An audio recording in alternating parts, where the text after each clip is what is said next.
are you?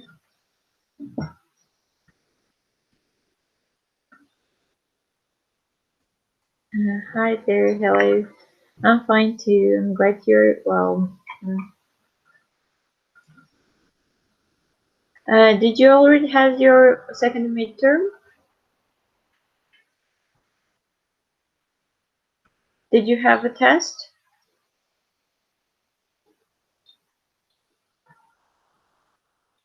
On Friday. Okay. You got still time then.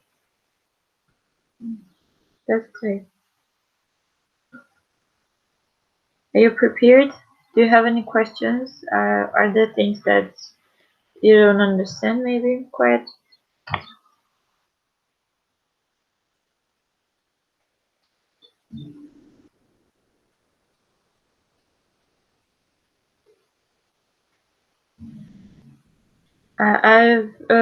We have a WhatsApp group. Are you in there in WhatsApp group?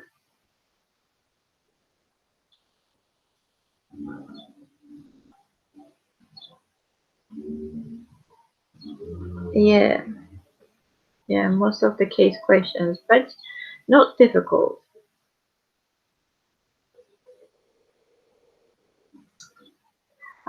Okay. And then you better ask your friends to add you because I gave you some hints there. Yeah, about 15 questions will be from central nervous system, CNS. 5 questions from cardio.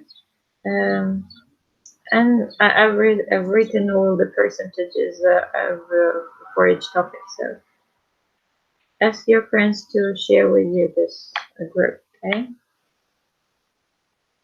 Okay, then today we've got really short topic. It's which chapter in your book? I will check right now. It is again triplicating.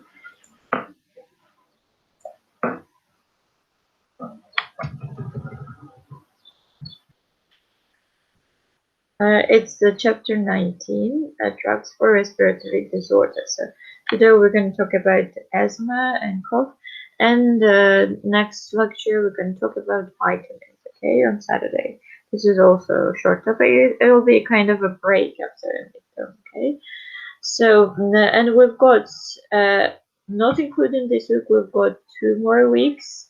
So we have to cover anti-inflammatory drugs, NSAIDs, or and antipyretic, analgesics, also local anesthetics, and lastly we're going to cover in 1 week in 2 whole lectures, antibiotics, antimicrobial therapies. So today we have a short lecture. I will just start it right now.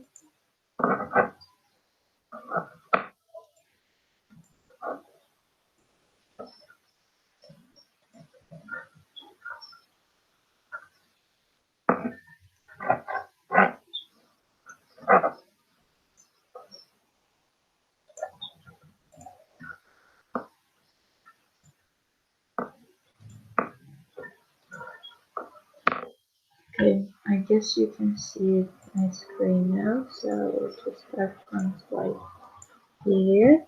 So we're going to talk about the drugs for respiratory disorders.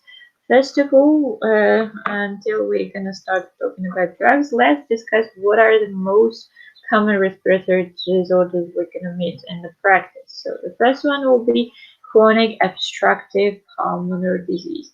Every smoker has this one, and every 50 years past man has this one. Okay. Which includes in itself asthma.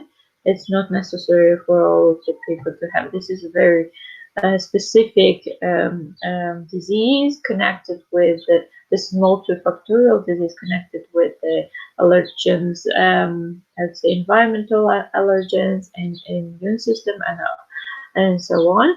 It's called hyper responsive airways asthma. We've got allergic rhinitis, which is itchy, watery eyes, runny nose, and they're non-productive colds. It means non-productive without any mucus excretion. Okay, and we've got emphysema. This is the bubble-like lungs, where the alveoli have no longer the capacity to exchange the gases so productively because they are changed obstructively. We've got chronic bronchitis. This is the upper airway chronic inflammation. And all of these four pathologies that are underlined in between chronic obstructive pulmonary disease, they share the same features, the same characteristics, which includes first, troublesome cough, so the drugs should be definitely antitussive drugs.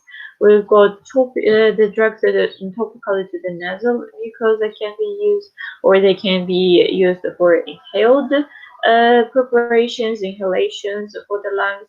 They can be given orally or parenterally for the systemic absorption when we've got systemic hyperimmune reactions, okay? And also we've got local delivery methods, which includes nasal sprays, you can see, and inhalers that minimize systemic side effects, okay? The drugs given orally and parenterally usually have a lot of adverse effects that are linked with systemic side effects, okay? And in order to avoid the systemic side effects, we can inhale those very drugs, okay? And in this case, we decrease their systemic side effects. So let's talking about the symptoms of asthma. So as I said, it's a hypersensitive, hyperreproductive, let's say, hypersensitive, hyperresponsive airways, and because there is a chronic inflammation of the airways, inflammatory disease of the airways, asthma, episodes of acute bronchoconstriction causing shortness of breath. This is the characteristics of the asthma attack. Shortness of breath, cough, which is very troublesome and makes it really difficult to perform everyday things, and chest tightness, wheezing, and the rapid respiration. All these are the features of the asthma, acute asthma attack with acute bronchoconstriction. This asthmatic might resolve spontaneously, as it might occur spontaneously, with non-pharmacological tools, and like, for example, relaxation exercises, with quick relief medications like short-acting beta-2 adrenergic agonists. And also, for example, with hyperventilation, if it's due to the stress or some cyclical alertness, you see that some of them, it's not like panic attack, hyperventilation due to panic attack, but the mechanism is quite the same. Hyperventilation leads to the decrease in the CO2, and in order to increase and to give the stimuli to the brain to stop this tachycardia and tachypnea, we also can use a closed box in order to make the person breathe. But sometimes this makes the symptoms even severe, so not recommended for that, okay? For asthma attack, and the measures that are taken for the panic attack are not recommended. Inhalation, dilatation, those quick relievers that cause the dilation of the airways are the most beneficial in this case, okay? Reducing, so what are the goals in the treatment of the asthma? The first will be reducing impairment that includes in self-preventing chronic and troublesome symptoms, which I said, tightness, queasy in the chest, and non-productive cough, which is very irritable. I require infrequent use. If infrequent means less than twice 2 days a week. Infrequent use of inhaled short-acting beta-2 agonists for quick relief of symptoms. Okay, everyday use means that we've got everyday attack, so that's not the goal for us. Okay, infrequent attacks that need infrequent inhalating short-acting beta-2 agonists, and to maintain nearly normal pulmonary function, to delay the obstructive changes in the alveoli and to maintain its healthy function. Okay, maintain normal activity levels. It means everyday activities.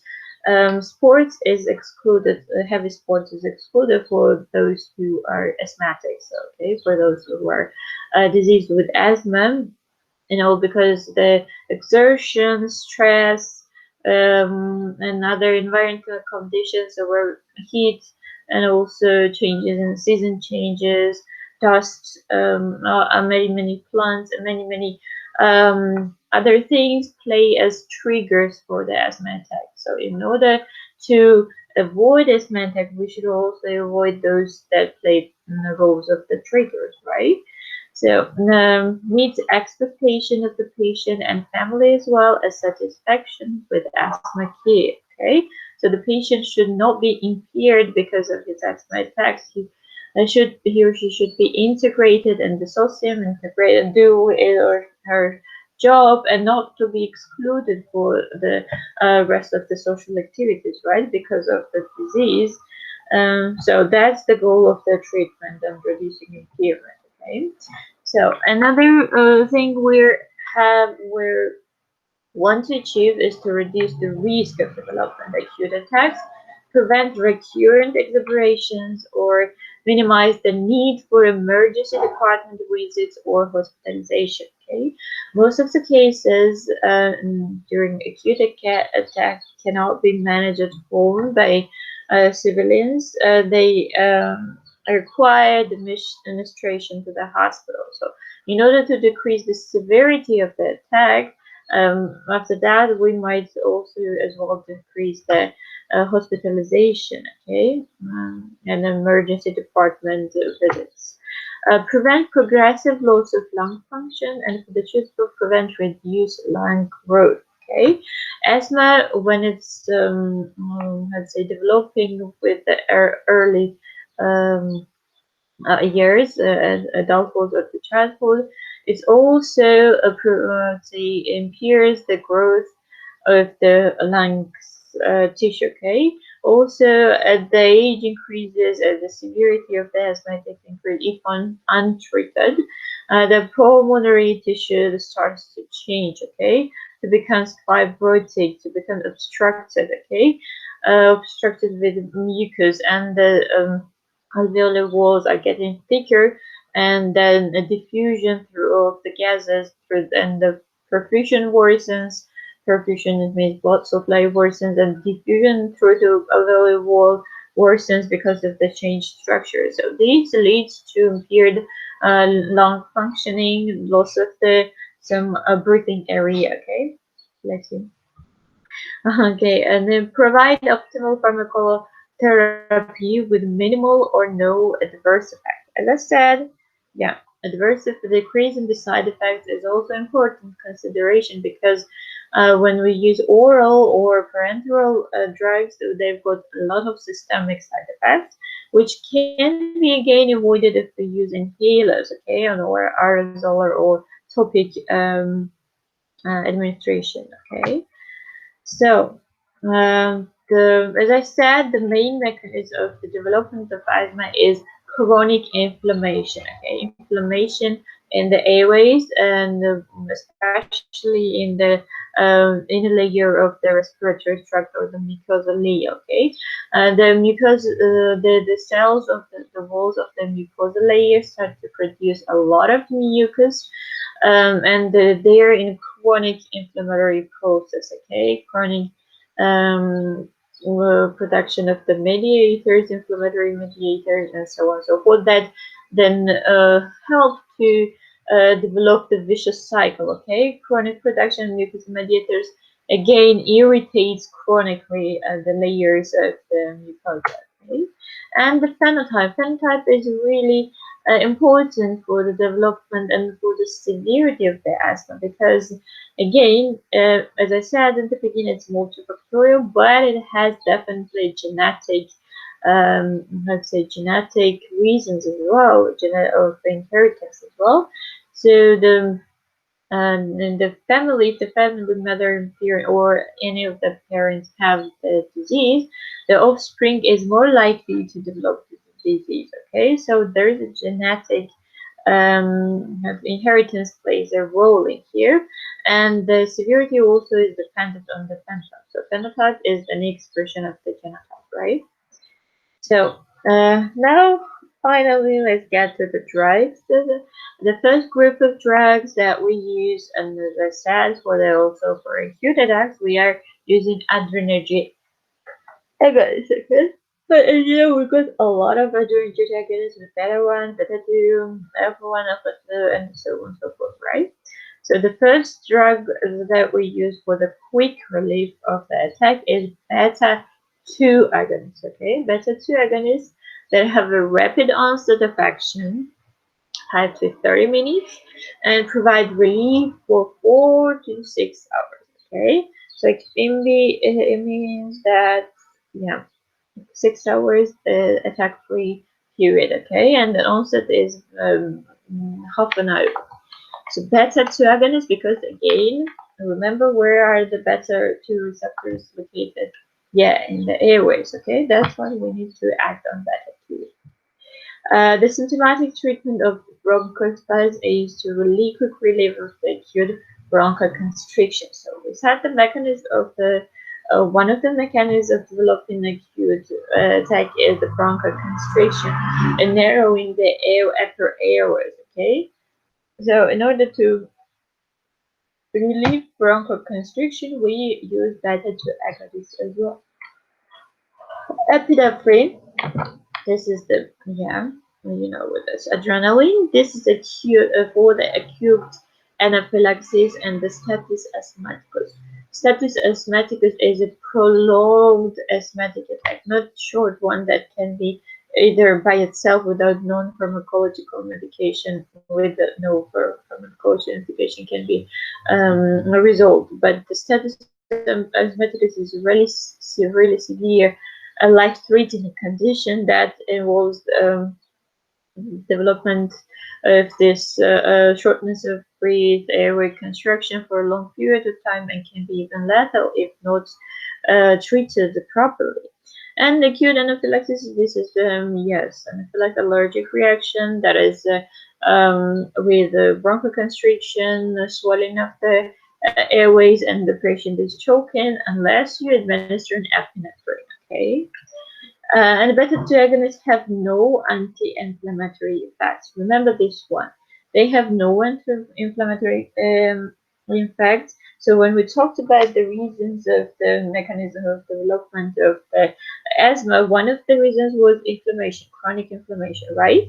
And the other was bronchospasm. So, but beta-2 agonists Vector 2 agonists are not able to act as anti-inflammatory, so they lack this kind of function, but they relieve bronchoconstriction, what is also the second important reason for the asthma. Okay, asthma.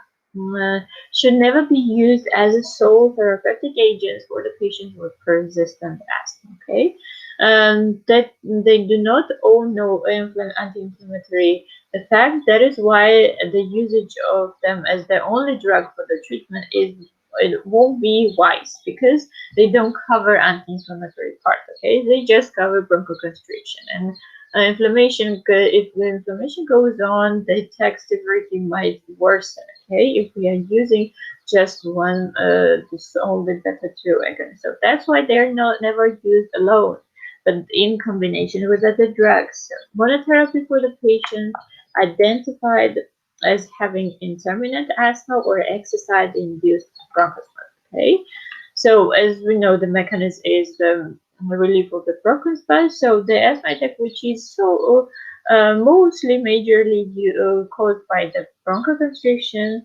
In this case, we can use, in this case, we can use monotherapy. Okay. Direct acting beta-2 selective agonist is albuterol. Remember, albuterol is direct acting beta-2 selective agonist. It means it just reacts on beta-2, not beta-1 and alpha. So just beta-2 selective agonist. This causes bronchodilation with a little or the a little of the undesired effect of or beta 1 stimulation. Okay, yes, still it's selective, but still little beta 1 stimulation still we've got, but very little. Okay, and bronchodilation occurs really quickly. Adverse effects of beta 2 agonist. Tachycardia, okay? Agonists, they are agonists, not beta blockers. Beta blockers cause bradycardia. Beta agonists, remember, they cause tachycardia. Increase in the heart rate. Remember, increase in the heart rate. Hyperglycemia, yes, beta blockers have this kind of function. They might cause the increase in the blood sugar level. The hypokalemia, it means decrease in the potassium level. Also hypomagnesemia, decrease in the magnesium levels. So these are the four major side effects: tachycardia and hyperglycemia, hypokalemia, and hypomagnesemia. Remember, please. So minimize these side effects, or as I said, systemic side effects are minimized with the delivery via inhalation versus systemic routes, as I said. Tolerance to the effects of the beta-2 agonist on the non-airway tissues might occur, but non-airway tissues. Beta-2 mediated skeletal muscle tremors is also associated with the beta-2 usage, and all the patients with asthma should be prescribed a quick relief inhaler and regularly assessed for appropriate inhaler technique. Okay, quick relief inhaler that contains beta-2 agonists, like albuterol. Now let's talk about the long-term control. So salmeterol is used for that. The albuterol it's pronounced shortly, so it's a quick relief. Salmeterol is like prolonged and sometimes remember like this.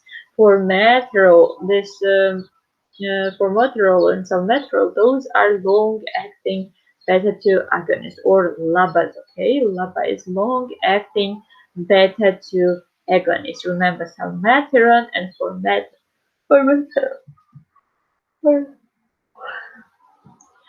They are chemical analogs of the albuterol, but which is the short-acting one, but different by having a lipophilic side chain, increasing the affinity of the drug for the beta-2 adrenal receptors. So affinity is increased, and they stayed a longer time connected with the beta-2 receptors. Okay, long duration of action they've got because LABAs, they are long-acting ones, providing bronchodilation for at least 12 hours. So shorter ones had about 4-6 hours, and the duration is twice as longer as with long duration.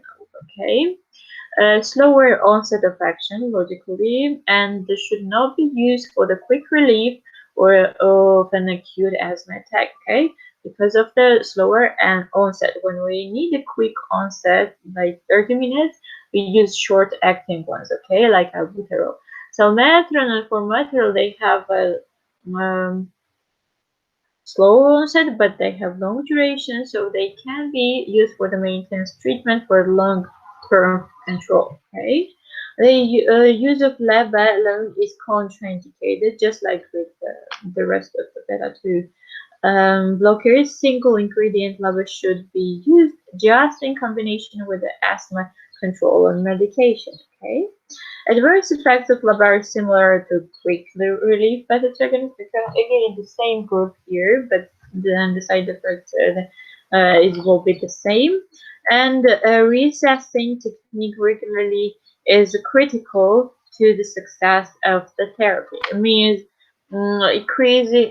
changing the percentage of the long-acting, short-acting ones, balancing the treatment is a key to successful treatment. Okay. So these were all beta-2 agonists. Now let's talk about corticosteroids. Okay, those are also the drugs used for the yes, and the inhaled corticosteroids for the asthma.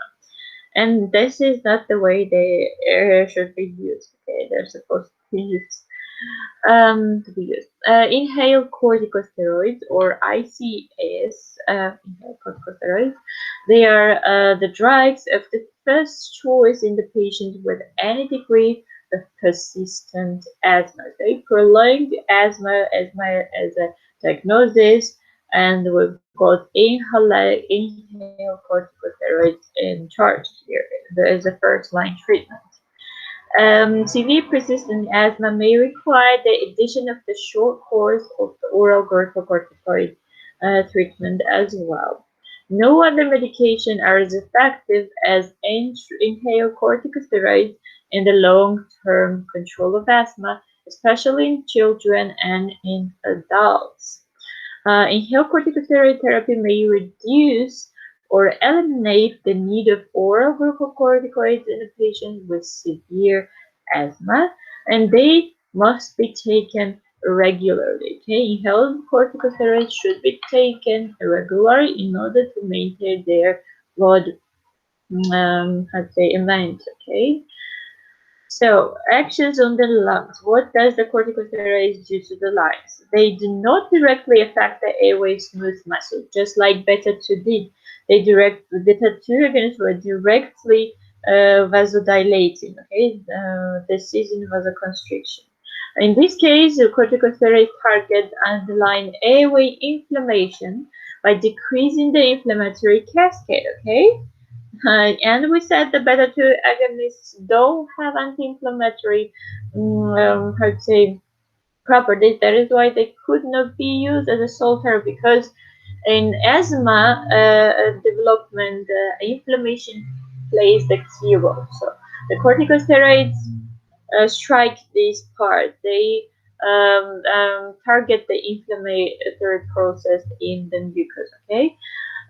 They target the inflammatory cascade, but decrease the inflammatory cascade, decrease the amount of eosinophils, macrophages, T lymphocytes, and all the mediators of inflammation. Okay, reversing mucosal edema, swelling of the edema goes down because of no longer inflammation, and also decreasing the permeability of the capillaries. The permeability of the capillaries is also the key point for this developing swelling. Okay, extravasation is very frequent, and the swelling and the obstruction might happen. When they decrease the permeability of capillaries, it means the exudation also decreases, so edema also decreases.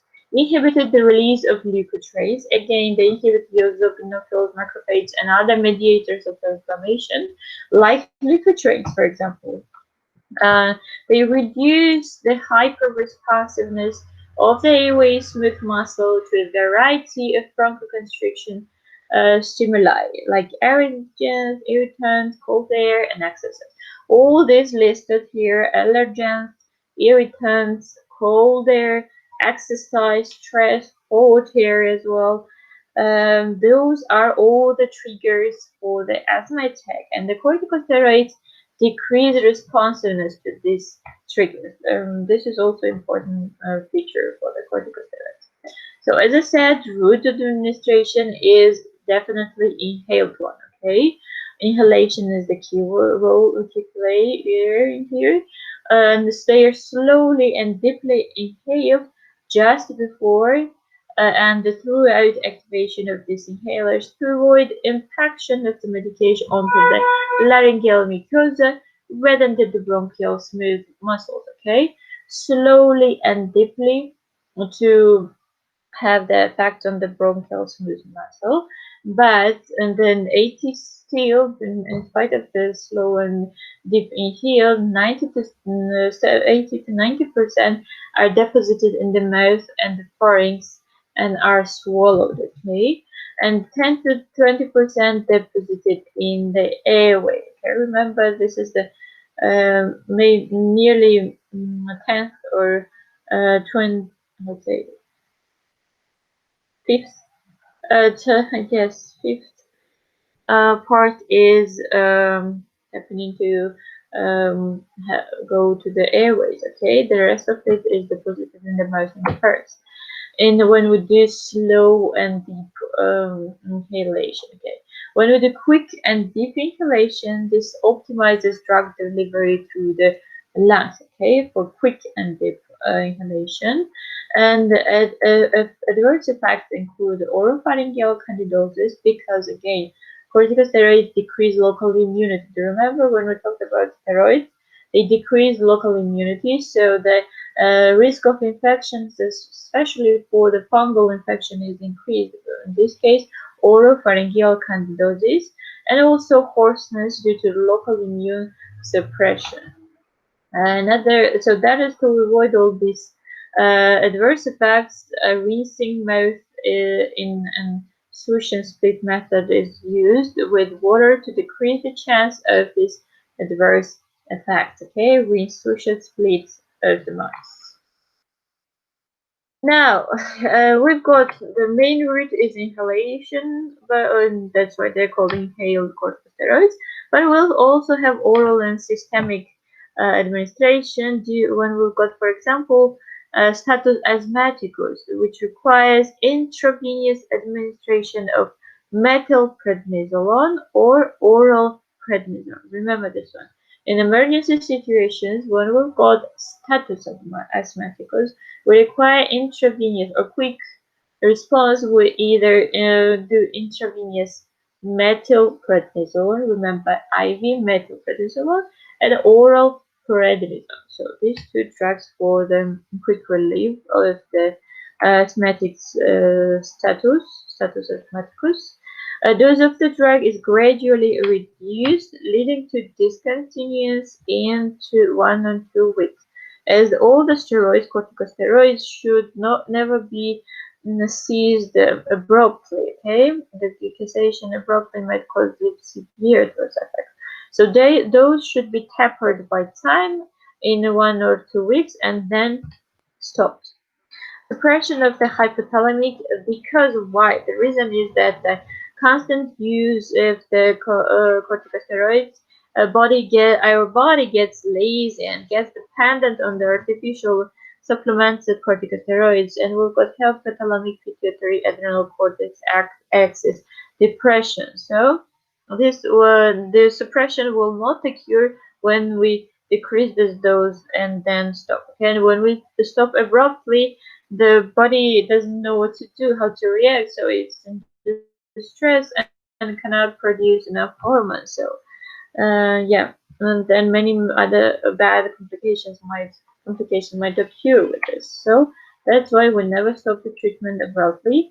Dose reduce. Okay, in inhalatory ones, dose reduction is definitely needed, but dose reduction is not necessary when we're talking about oral and systemic ones. Okay, because oral systemic usually are used for the one-time treatment, okay, one-time stoppage of the status asthmaticus, okay. If we don't have a long-term treatment, cessation abruptly is not dangerous, okay. But if we have a long treatment and the bodies get used to artificial corticosteroids, then we need dose reduction, okay. In once week treatment, dose reduction will not be necessary, required. And spacer, we talked about inhalers, that is well known, but this spacer is another type of inhaler with a lot bigger chamber, okay? So this is a large volume chamber attached to the MDI. MDI is a method dispersive inhalation. Okay. This is metered dose inhaler. So like this, it's so like this. I remember now. Metered inhaler, the VO2, the big chamber of the large volume chamber, decreases the deposition of the drug in the mouth caused by improper inhalation technique. Okay, to not correctly and couldn't won't be able to correctly use inhaler spacers because it's easier to use, it's more practical, and the deposition, you can see with inhaler, the position in the mouth is 80-90%, just 10% goes to the lungs, and the position here is minimal, and the maximum of the drug targets the lungs tissue. Okay. Chamber reduces the velocity of the aerosol before entering the mouth, allowing large drug particles to be deposited in the device, okay, in this spacer we've got. The smaller, higher velocity drug particles are less likely to be deposited in the mouth and more likely to reach the target airway tissue. Okay, and the uses of the spacer minimizes the problem of adrenal suppression by reducing the amount of glucocorticosteroid deposited in the oropharynx. Okay, if the position of the corticosteroids is decreased, also the risk of hypothalamo pituitary adrenal axis disturbance suppression is less. Usage of spacer improves delivery of inhaled glucocorticoids and are advised for patients, especially for the children less than 5 years old and for the elderly patients. Okay. Yes.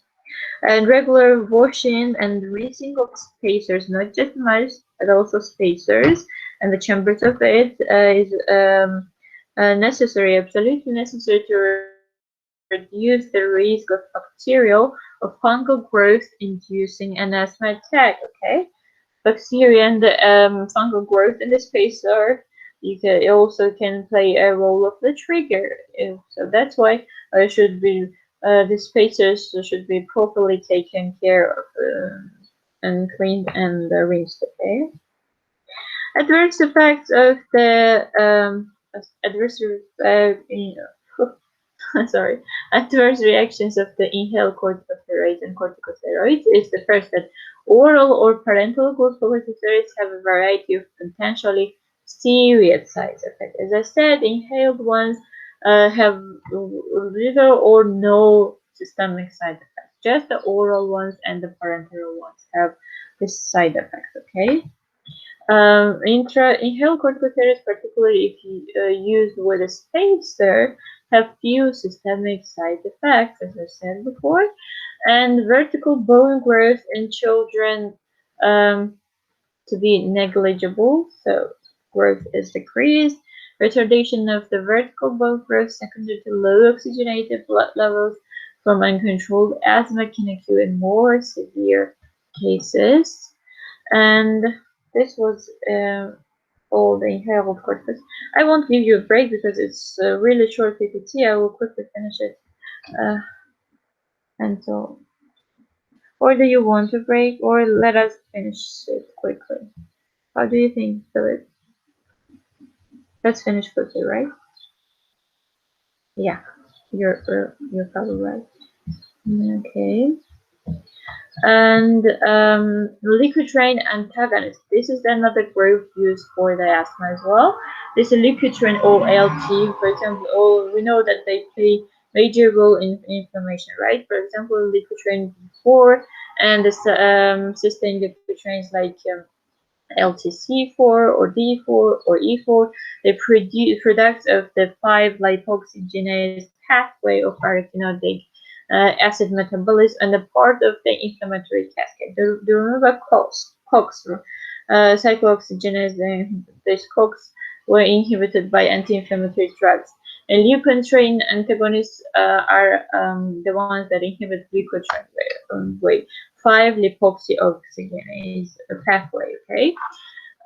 So they are found in the cells of myeloid origins such as mast cells, basophils, eosinophils, and neutrophils. On all these cells are increased in the count when you do the blood count when we're talking with asthmatic patients. Okay, leukotriene B4 is a potent chemoattractant for the neutrophils and eosinophils, where the systemic leukotrienes constrict bronchial smooth muscle. Okay, they increase endothelial permeability and promote mucus secretion. Okay, leukotriene is not just play the role in the inflammation. They just not increase in the thallium permeability, cause the edema, swelling, promote mucus secretion, but also they constrict bronchial smooth muscle. So they have a bronchoconstrictor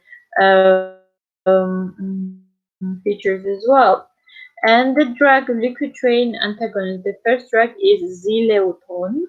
This is the selective and preventing the formation of a LPP4 and the systemic leukotrienes. Okay, all of the leukotrienes are prevented to produce with zileuton. Remember, zileuton. Zileuton is the drug, a leukotriene antagonist that inhibits the 5-lipoxygenase pathway and inhibits production of the leukotriene P4 and as well C4, D4, and so on. Another drug is dapirlukast and montelukast. You will remember this one.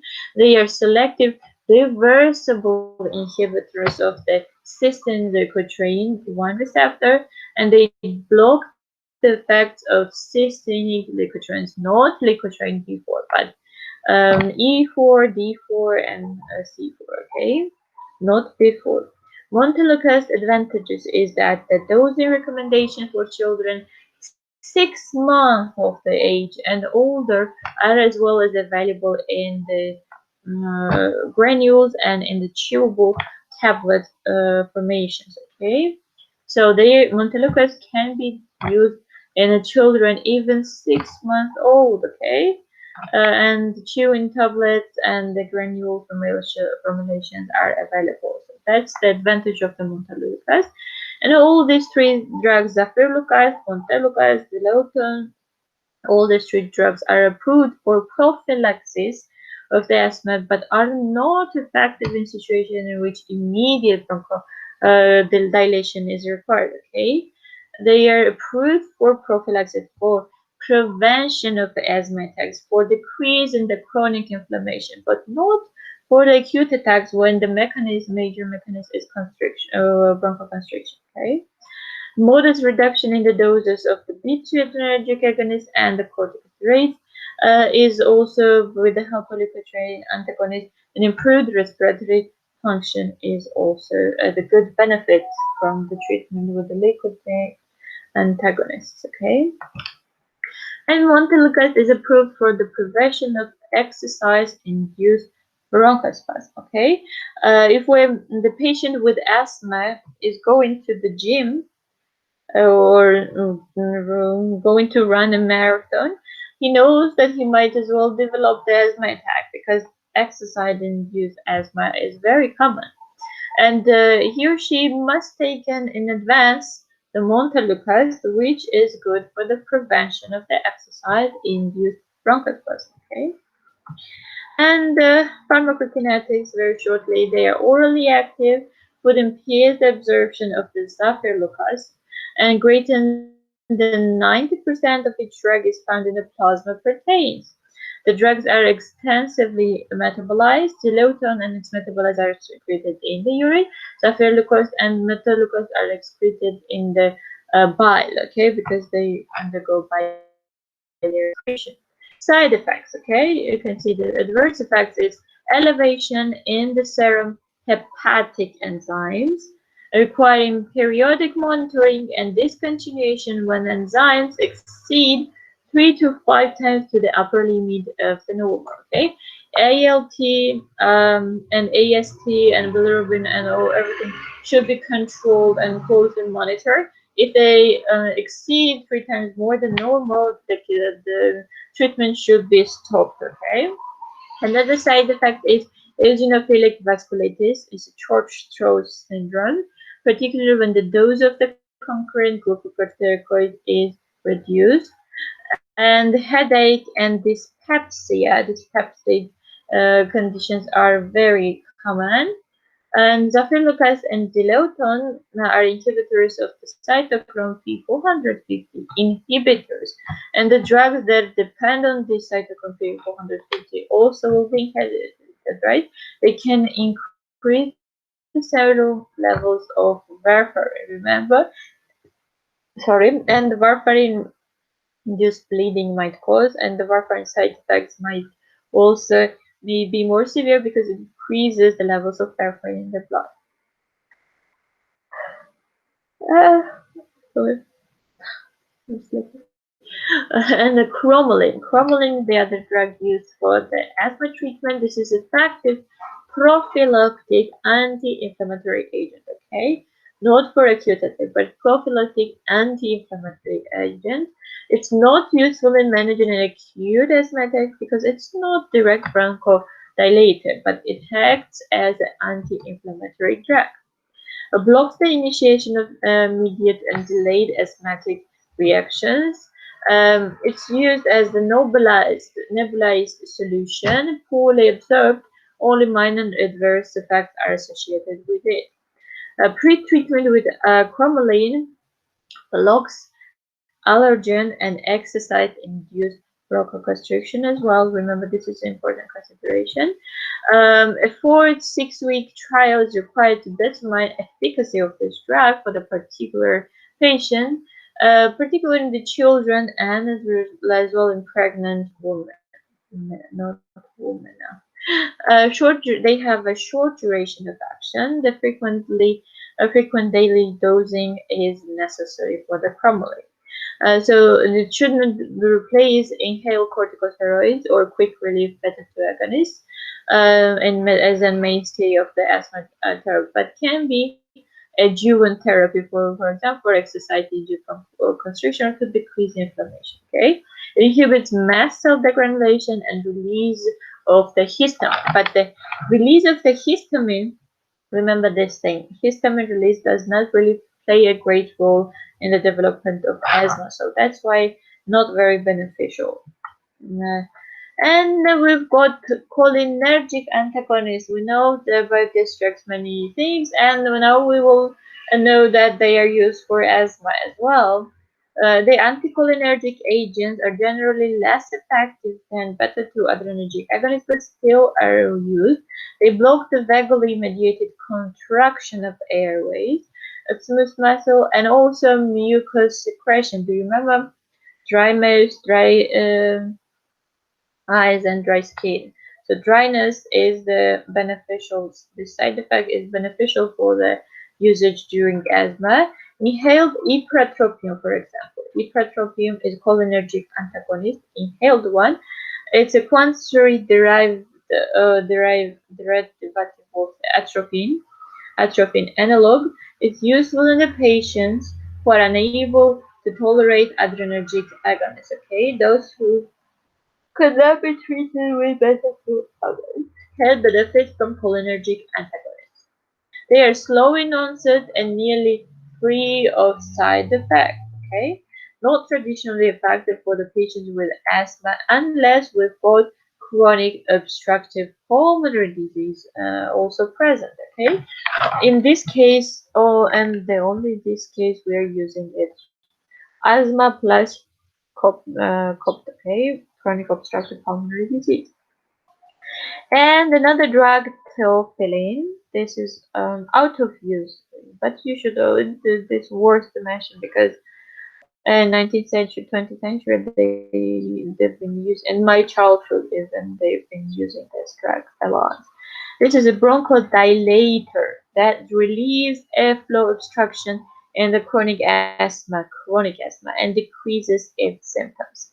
Well observed by the gastrointestinal tract, and several sustained release preparations are available. They are largely replaced by beta-2 agonists and corticosteroids due to they have very narrow therapeutic window. It means the toxic dose and therapeutic dose, they are very close to each other. They've got a thin line between them, so the high side effect profile and potential for the drug interaction lead to the exclusion of the out of the scheme of the treatment. Okay, they are replaced by beta-2 agonists largely. They are not recommended for acute bronchospasm or status asthmaticus, but for the chronic obstruction, they can be used as for the chronic asthma as the bronchodilators. Overdose might cause seizures, as you can see, and potentially fatal arrhythmias. So remember, theophylline might cause seizures and arrhythmias, and it's replacing because of its narrow therapeutic window. Well, it's metabolized in the liver because it interacts with many drugs, drug-drug interaction we've got, and increases their side effects. Another drug we've got is omalizumab. Omalizumab, remember like this. This is recombinant DNA-derived monoclonal antibody. Okay, this is not does not belong any of the groups we listed. This is monoclonal antibody that is selectively binds to the human immunoglobulin E. And human immunoglobulin E, remember, hypersensitivity reaction 1, type 1. It is a very common immunoglobulin that takes part in the hypersensitivity, quick, immediate hypersensitivity type 1. Okay, decreases binding of an immunoglobulin A to the high affinity immunoglobulin E receptors on the surface of the mast cells and basophils, and reduces the release of mediators of the allergic response. Reduced release of mediators decreases the allergic response. It's useful for the treatment of the moderate to severe allergic asthma in patients who are poorly controlled with conventional therapy. Due to the high cost of the drug, limitations of dosage might occur, especially in the developing countries. Limited clinical trial data also could be the reason for that, and not currently used as the first line therapy. As I said, we will have discussed it as the first line if it was, but it is not. So that was all about asthma. No, not just asthma is part of the chronic obstructive pulmonary disease. Not just asthma has a tiresome cough that should be treated, but also we've got chronic obstructive pulmonary disease here. This is the chronic irreversible obstruction of airflow. This progressive decline of the lung function by forced expiratory volume Q. Okay. Inhaled bronchodilators like anticholinergic agents, inhaled ipratropium can be used for that, or tiotropium. And the beta-2 adrenergic agonists are used for the foundation of the therapy. They increase airflow, elevate the symptoms, and decrease exacerbation of the disease. Combination of albuterol, which is short-acting beta-2 agonist, and ipratropium, which is anticholinergic, provide greater bronchoconstriction than with either drug alone. Salmeterol and tiotropium have the advantage of the less frequent doses. Salmeterol is a longer acting one, and plus tiotropium, which is anticholinergic, they have a less advantages. Okay, advantage of less frequent dosing. Okay, it means that they can be given not so frequently, just like albuterol and ipratropium, because they are short-acting ones. Okay, inhaled corticosteroids should be restricted to patients with an forced expiratory volume in 1 second or less than 50% of the predicted. Okay. And addition of the long-term beta-2 agonists like salmeterol, which is salmeterol, remember, long-term beta-2 agonist, improves the lung function and quality of life while decreasing frequency of the complications and exacerbations. Okay. So this was a obstructive disease. Now chronic allergic rhinitis uses inflammation of the mucous membranes of nose characterized by sneezing, itchy nose, watery urinaria, and nasal congestion. An attack may be precipitated by inhalation of allergen, for example, dust for the pollen, animal dander, and so on and so forth. Okay? It's very common, especially in the spring and the summer. The foreign material interacts with the mast cell coated with the immunoglobulin E generated in response to previous allergen exposure. Mast cells release mediators like histamine, like leukotrienes, like chemotactic factors that promote bronchospasm and the mucosal thickening for the edema and cellular infiltration. So the combination of the oral antihistamines, which we'll discuss, and with decongestants are first-line therapies for the allergic rhinitis. Systemic effects are sedation, as all antihistamines do, insomnia, and rarely cardiac arrhythmias, interest of in the topical intranasal delivery of the drug. Antihistamines, I will not review with you because we have already talked about this, and alpha-adrenergic agonists, those that, for example, phenylephrine, they're short-acting alpha-adrenergic agonists. This is constrict dilated arterioles in the nasal mucosa and reduce airway resistance. Longer-acting one is oxymetazoline, administered as aerosol as well as the systemic one. Should be used no longer than 3 to and no longer 3 times due to the risk of rebound nasal congestion. Okay, abuse of these drugs is very common. Okay, and it causes nasal congestion, rebound nasal congestion. No place in the long-term treatment of allergic rhinitis, just a symptomatic treatment. Okay. In the ending combination of the other drugs. And in allergic rhinitis, we've got corticosteroids again because they have anti-inflammatory effects and side effects like nasal irritation, nose bleed, sore throat, and candidiasis is common. Improve treatment for them. I want to think. We also use intranasal cromolyn administered before the contact of the allergen. For example, if we're going to polish something very dirty or um, do the housekeeping, the housework, and we might use the patient who has an allergic rhinitis might use intranasal cromolyn to prevent the attack before the allergen is met. Okay.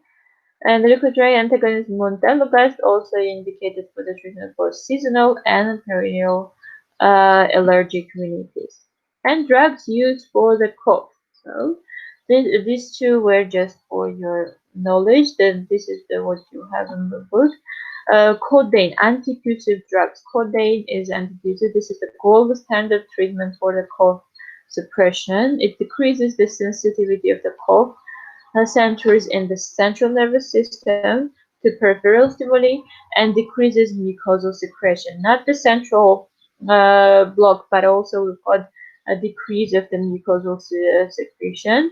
A dose is lower than those required for the analgesia. So we know that codeine also has analgesic properties, but the doses as antitussive drug when we're using is it and antitussive, those doses are very low, not just necessary very low doses. Okay, side effects are constipation, dysphoria, fatigue, addictive potential. Okay, codeine is one of the drugs that cause addiction, and the other drug for the cause is dextromethorphan. This is the synthetic derivative of the morphine. Okay, dextromethorphan. Morphine suppresses response of the central cough center, and it has no cough center as is in the medulla oblongata. Okay, sorry, when I'm showing the frontal lobe, it doesn't mean the coughing is here.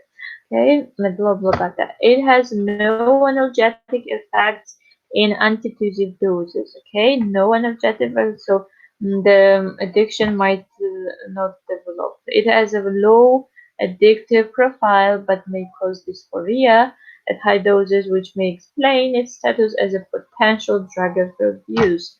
Better side effect profile than the codeine and has been demonstrated to be equally effective for the cough suppression. And I've got some questions here. Do you want to read it? You've got broken mic. I remember. Okay, that's okay. Okay, that was all. That was all about about the respirators. This is a very short chapter, chapter 19 in the therapeutic age D. After you pass the midterm, please read these new chapters as well, okay?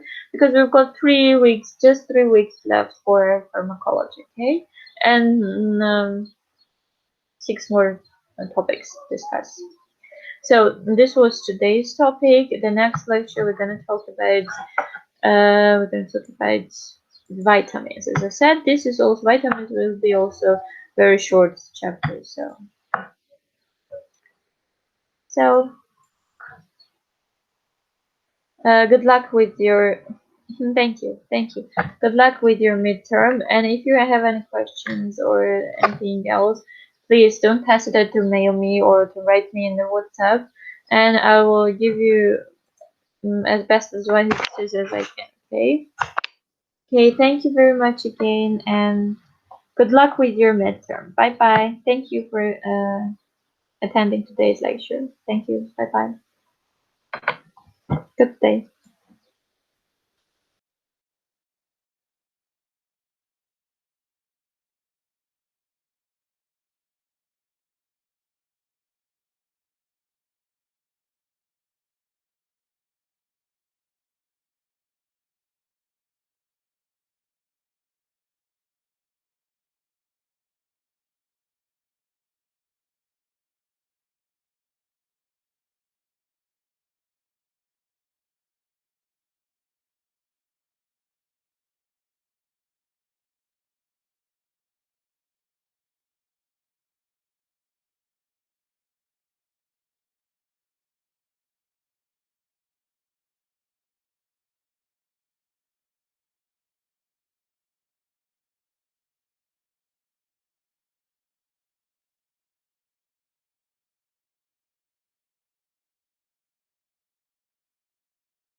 Good morning, doctor.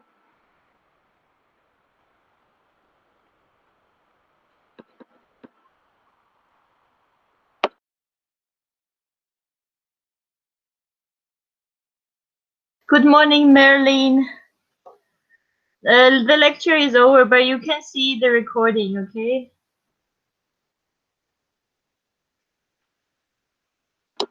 Okay, doctor, thank you. But I need to ask you something. For the Yeah, exam, yeah, 10 cases, it will be hard. yeah. Cases not so hard, but the general, yes, generally it will be harder. It will be harder. Yeah. Okay. And the cases, like, they will be like in the PowerPoints, the one we did before in the lectures. Yes, yes. Some of them might be, yes. Okay, doctor. The Okay. cases, and also they will be from the stuff he told us to study, right? Yes, yes.